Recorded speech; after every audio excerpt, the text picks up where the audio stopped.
Assalamualaikum warahmatullahi wabarakatuh. Perkenalkan, nama saya Muhammad Bintang Rizky dengan NIM 3411211014.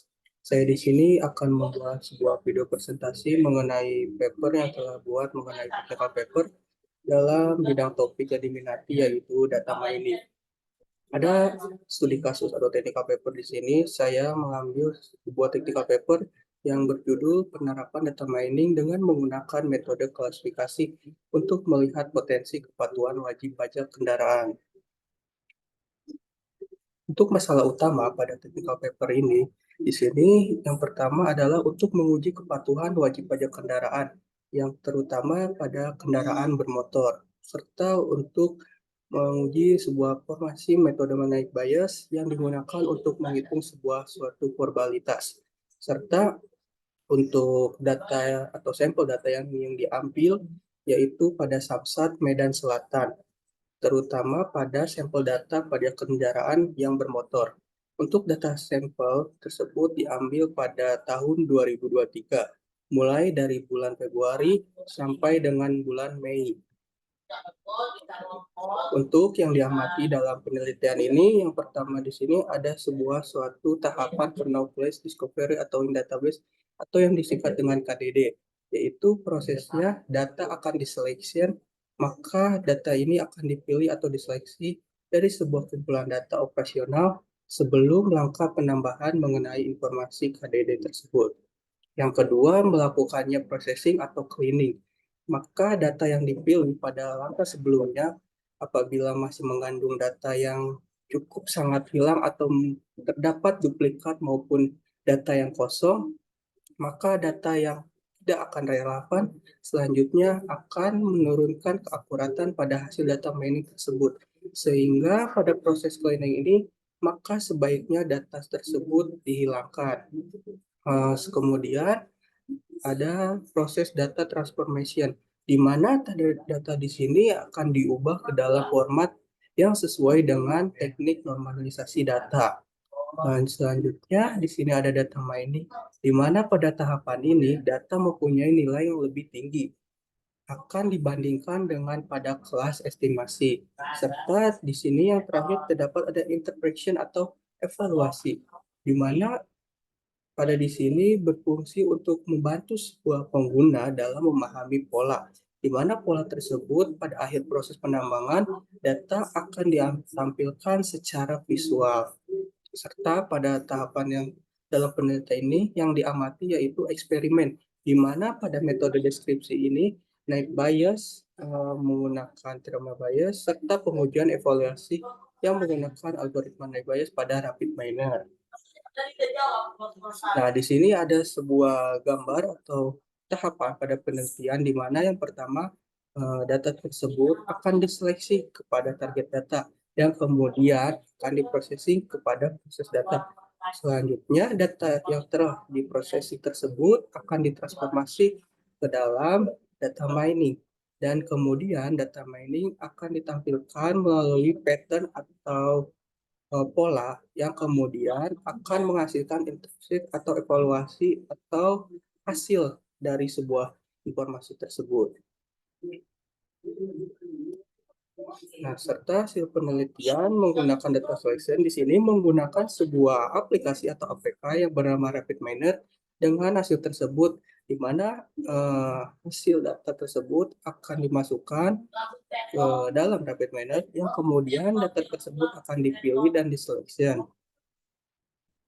Kemudian data tersebut sudah diprosesi, maka data tersebut akan diproses melalui Rapid Miner dan kemudian data tersebut akan melalui proses cleaning, di mana setelah data yang dipilih dan dibersihkan, kemudian data ini diubah ke dalam format yaitu sesuai dengan teknik normalisasi data tersebut sebagai berikut. Di mana pada gambar di sini terdapat hasil transformasi data sesudah di cleaning. Nah, pada hasil penelitian ini, pada tahapan data mining ini melakukan sebuah perhitungan manual, di mana yang dapat dilakukan untuk memperkirakan tanggal tempo dan jatuh tempo berikut ini menggunakan 110 data dalam dataset, di mana terdapat di sini ada nomor mesin, kecamatan, tanggal jatuh tempo, serta tanggal bayar, di mana estimasi di sini terdapat berbeda-beda.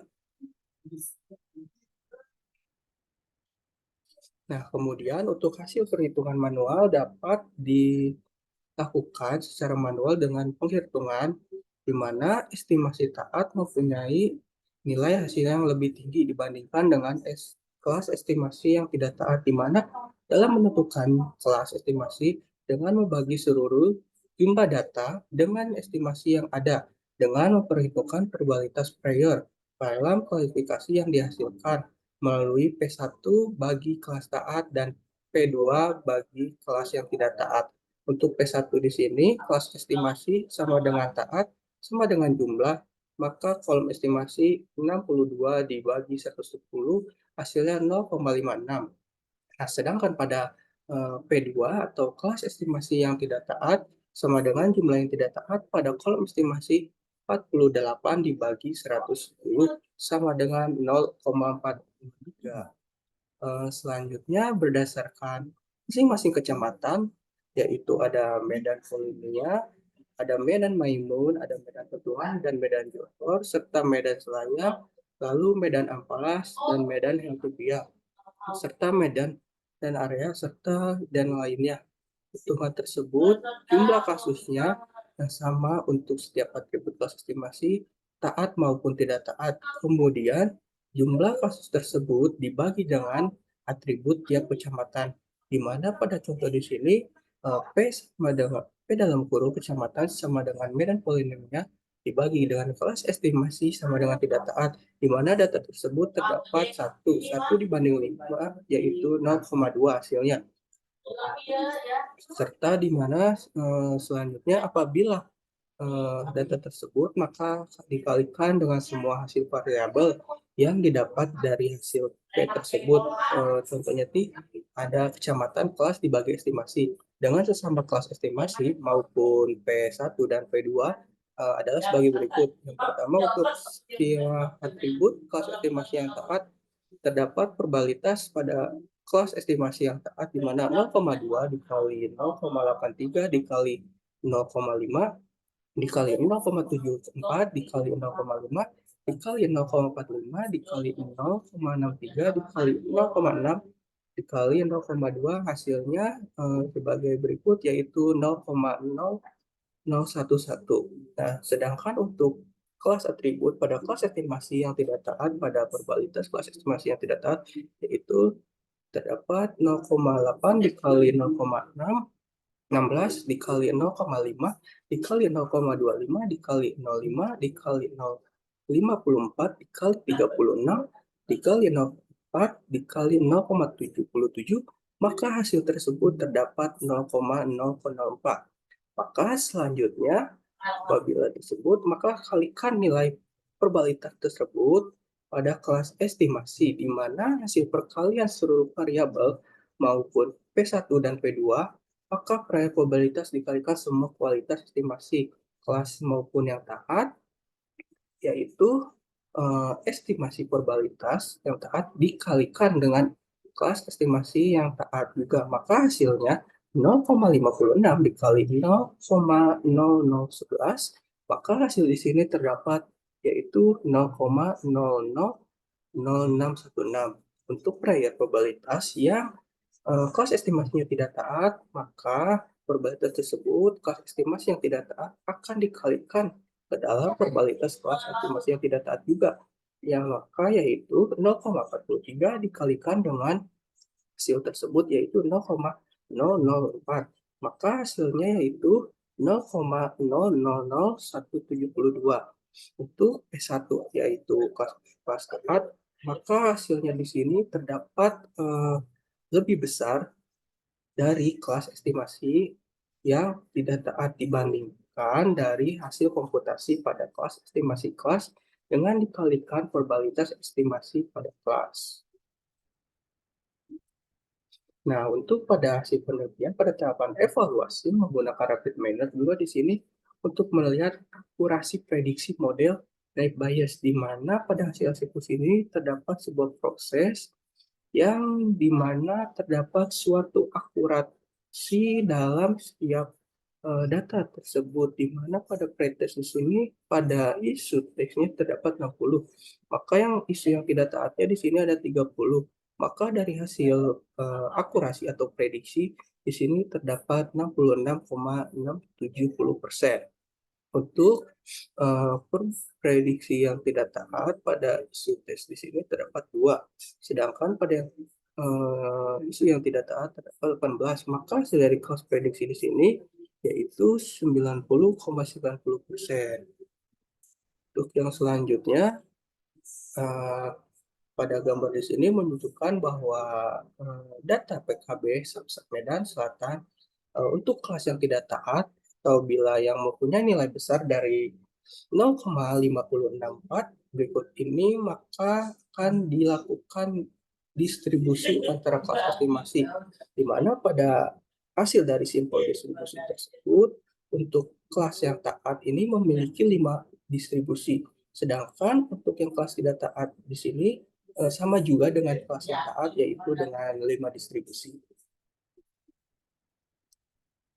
Nah, untuk dari hasil pengujian suatu informasi berdasarkan perhitungan PKB Samsat Medan Selatan pada bulan Mei 2023 ini menggunakan algoritma naive Bayes dengan menerapkan teknik klasifikasi dan tingkat akurasi dengan kelas taat dengan probabilitas multiplier atau sebesar 0,56, sedangkan untuk yang tidak taat di sini memiliki probabilitas prior yang sebesar 0,43. Nah, untuk di sini pada hasil analisis berdasarkan data wajib pajak beserta perhitungan kepatuhan taat dalam 18 Kecamatan Medan Selatan, di mana pada hasil yang taat di sini pada Kecamatan Medan Polonia terdapat jumlah 1 dengan prior atau probabilitas 0,2. Sedangkan pada Kecamatan Medan Maimun memiliki jumlah 5 serta probabilitasnya yaitu 0,83. Selanjutnya ada Medan Tuntungan dengan jumlah 9 dengan prior probabilitas 0,5. Sedangkan pada Medan Johor dengan jumlah 20 memiliki jumlah prior probabilitas 0,74. Sedangkan pada Medan Selayang memiliki jumlah 5 dengan jumlah total prior 0,5. Sedangkan pada Medan Denai terdapat jumlah prior 5, yaitu dengan prior probabilitas 0,45. Sedangkan pada Medan Kota terdapat jumlah 2 dengan prior probabilitas 0,63. Untuk Medan Amplas di sini jumlahnya ada 12, yang dimana prior probabilitas tersebut hasilnya 0,6. Sedangkan pada Kecamatan Sunggal di sini terdapat jumlahnya 3, di mana pada prior probabilitasnya terdapat hasil tersebut adalah 0,22. Sedangkan pada tabel hasil yang tidak taat pada Kecamatan Medan Polonia terdapat jumlah yaitu 4, di mana pada prior probabilitas hasil tersebut hasilnya adalah 0,8. Sedangkan pada Kecamatan Medan Maimun memiliki jumlah 1. Pada hasil tersebut hasil probabilitasnya yaitu 0,16. Untuk pada Medan Tuntungan memiliki jumlahnya 9, di mana pada prior probabilitas tersebut hasilnya terdapat adalah 0,5. Sedangkan pada Kecamatan Medan Johor jumlahnya itu yaitu ada 7. Untuk hasil prior probabilitasnya adalah ada 0,25. Sedangkan pada Kecamatan Medan Selayang untuk jumlahnya itu ada 5. Pada prior probabilitasnya ada 0,5. Untuk Kecamatan Medan Denai jumlahnya di sini ada 6, di mana pada hasil prior di probabilitas tersebut adalah 0,54. Pada Medan Kota jumlahnya yaitu 7. Pada probabilitasnya yaitu 0,36. Sedangkan pada Medan Amplas jumlah di sini yaitu ada 7, mana probabilitasnya yaitu 0,4. Sedangkan pada Kecamatan Tunggal jumlahnya di sini ada 2. Untuk probabilitasnya di sini hasilnya 0,77. Nah, di sini ada suatu hasil atau penelitian dari grafik atau chart, di mana pada gambar di sini untuk grafik yang berwarna biru di sini adalah hasil yang taat, sedangkan yang warna oranye di sini terdapat warna oranye, yaitu data yang tidak tepat. Nah, di mana pada kecepatan polinomial untuk taatnya di sini ada di 0,02, sedangkan yang tidak taatnya ini sangatlah tinggi di 0,8. Sedangkan pada kecepatan Maimun di sini untuk yang taatnya ini ada di 0,8, sedangkan yang tidak taatnya di sini ada di 0,15. Sedangkan pada kecamatan Tuntungan di sini untuk yang taat di sini posisinya ada di 0,5, serta yang tidak taatnya juga hampir sama dengan hasil yang taat tersebut. Untuk pada kecamatan Lunda Johor, untuk yang taat di sini ada di 0,75, sedangkan untuk yang data yang tidak taatnya di sini ada di 0,2. Sedangkan untuk perbedaan selain di sini posisinya sama, ada di 0,5 untuk yang taat, sedangkan yang tidak taatnya juga ada di 0,5.